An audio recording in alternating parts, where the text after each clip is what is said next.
लेकिन सर अब हमारे मार्केट्स की तरफ आते हैं, क्या कुछ बड़े की उम्मीद कर सकते हैं? हम एक रेंज में फंसे हुए हैं। देखिए नेहा, तूफानी हो सकता है। हाँ, क्या होता है जब बाजार में किसी एक बात को लेकर आमराय बन जाती है और बाजार उसको हमेशा उसके विपरीत कुछ न कुछ करने की कोशिश करता है, और अक्सर 10 में से 8 बार 9 बार बाजार कामयाब होता है। जो लोग आमराय बनाकर बैठे हों गलत होते हैं। इस वक्त आमराय क्या है बाजार में कि रेंज में फंसे हुए हैं यार, न ऊपर जाता है न नीचे जाता है, यही 25-200 आके सप्लाई आ जाती है, यही नीचे में 2400-400-500 पे सपोर्ट आ जाता है। बात तो सही है। अब मैं आपको एक डेटा देता हूँ। पिछले 34 ट्रेडिंग सेशन से 34 ट्रेडिंग सेशन से निफ्टी 24,400 के नीचे नहीं गया। आखिरी बार 30 अप्रैल को, वो भी 24,396, मतलब 24,400 समझ लीजिए, 4 पॉइंट। तो आखिरी बार 30 अप्रैल को दिखा था। पूरा मई निकाल लिया और आधा जून निकाल लिया आपने। आप 34 ट्रेडिंग सेशन से 24,400 को नीचे, ऊपर में कितने गए? 25,222, राइट। सो बेसिकली आप ब्रॉडली 25,200 समझ लीजिए, 800 पॉइंट की रेंज में आपने 34 ट्रेडिंग सेशन निकाल दिए, करेक्ट। 225 भी पार नहीं हुआ, नीचे भी नहीं गया। इतने लंबे समय से आप रेंज में फंसे हुए हैं, राइट। 35 ट्रेडिंग सेशन में आप सैटरडे संडे मिला के देख लें तो करीबन आपका 1.5 महीना हो गया, राइट, 6 हफ्ते। लाइफ लॉन्ग रेंज में नहीं रह सकता मार्केट, रेंज तोड़ेगा। इसका मतलब क्लियर है कि अब किसी भी समय बड़े मूव की तैयारी है। अब ये बड़ा मूव आज आता है, कल आता है, अगले हफ्ते आता है, कभी भी है।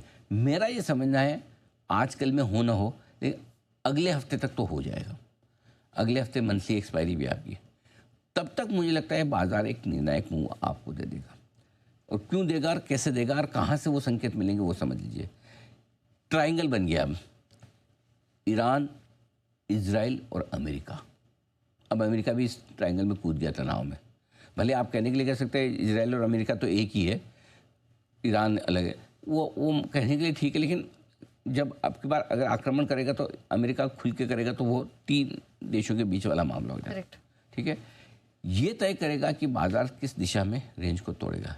एक ऑप्शन तो ये कि ईरान सरेंडर कर दे, या बातचीत के लिए सरेंडर, मतलब ऐसे नहीं बोलेगा मैं सरेंडर हो गया, ऐसा तो कोई बोलता नहीं है, करेक्ट। नहीं जी चलो ठीक है, हम बातचीत करते हैं, हम अपना न्यूक्लियर प्रोग्राम रोकने पे या उसको हम बताने को तैयार है कि हम सही इस्तेमाल कर रहे हैं, ये वो फलाना टीम का जो भी हो, या ये बोलते कि हम अपना ख़त्म कर रहे हैं।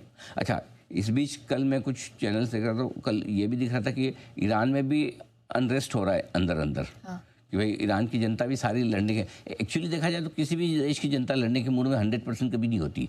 वो रशिया में भी आपने देखा है, सारी चीज़ें हैं। तो अब ये अगर किसी तरह से संकेत युद्ध रुकने के आते हैं तो बहुत संभावना है कि फिर आप 25,200 को पार करके निकल जाएंगे ऊपर। समझिए इसके विपरीत अगर 24,400 टूट कर नीचे ट्रेड करना शुरू करते हैं तो फिर रेंज को नीचे तोड़ेंगे, तब आपका 23,900 24,000 का छोटा टारगेट है, लेकिन उसके बाद बड़े टारगेट, बड़ी रिस्क आपके लिए ऊपर खिल जाती है, और 25,150 के ऊपर बंद होने पर आपके लिए नई और बड़ी तेज़ी की संभावना बनती है। सो मेरा ये समझना है अब से लेकर मंथली एक्सपायरी के बीच में कभी भी बाजार एक आपको बड़ा मुँह दे सकता है। आपको क्या करना है, जब भी बाजार बड़ा मुँह दे और अगर आप विपरीत तरफ ट्रेड में हैं, समझो नीचे की तरफ गिर आप लॉन्ग है, तो तुरंत अपनी पोजीशन तुरंत उसी दिन कम कर लीजिए। इंतज़ार मत कीजिए कि निर्णायक रूप से ब्रेकडाउन हो जाए और उसके बाद 1-2 दिन देख के करूँगा, क्योंकि जब घटेगा तो जोर से घटेगा।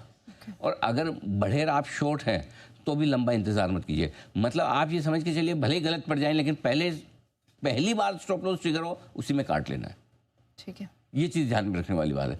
पहले स्टॉप लॉस भी काट लेना है कि 24,400 आया, 24,450 के नीचे जो भी आपको ठीक लगे, 475 रखना है, 400 रखना है, व्हाटएवर, लेकिन कार्ड जरूर लेना है, डिसिप्लिन के तौर पर रखना है। तो ये रेंज जब जितने लंबे समय तक एक रेंज में टाइम पास हो और उसके बाद जब रेंज तोड़ो तो वो डिसिप्लिन बहुत ज़रूरी है। मुश्किल से आता है क्योंकि आदत पड़ी हुई ना कि 24,500 आते वापस घूम जाता है, 25,100 आते हैं, 25,000 आते वापस नीचे आ जाता है। तो क्यों जल्दी करें, क्यों काटें, बात सही है, लेकिन अब तोड़ने को तैयार हो रहा है ये समझना जरूरी है। और ये संकेत कहीं से नहीं आ रहे इसलिए तोड़ेगा। अगर संकेत मिल रहे हो तो नहीं तोड़ता। संकेत जब तक नहीं है आप ट्रेड करो दोनों तरफ, कोई मना नहीं कर रहा, लेकिन स्टॉप लॉस स्ट्रिक्ट फॉलो करना ही करना, ये लिख के रख लो। और ये दो लेवल 24,400 और 25,150 ये दो इम्पोर्टेंट क्लोजिंग, ठीक है, डन, ओके। चलिए, तो ये कुछ इंपॉर्टेंट लेवल्स हैं, रेंज है जिस पर हम फोकस करेंगे और ध्यान रखिएगा अगर आपकी पोजीशंस बनी हुई है ऑन द ईदर साइड। अच्छा सर,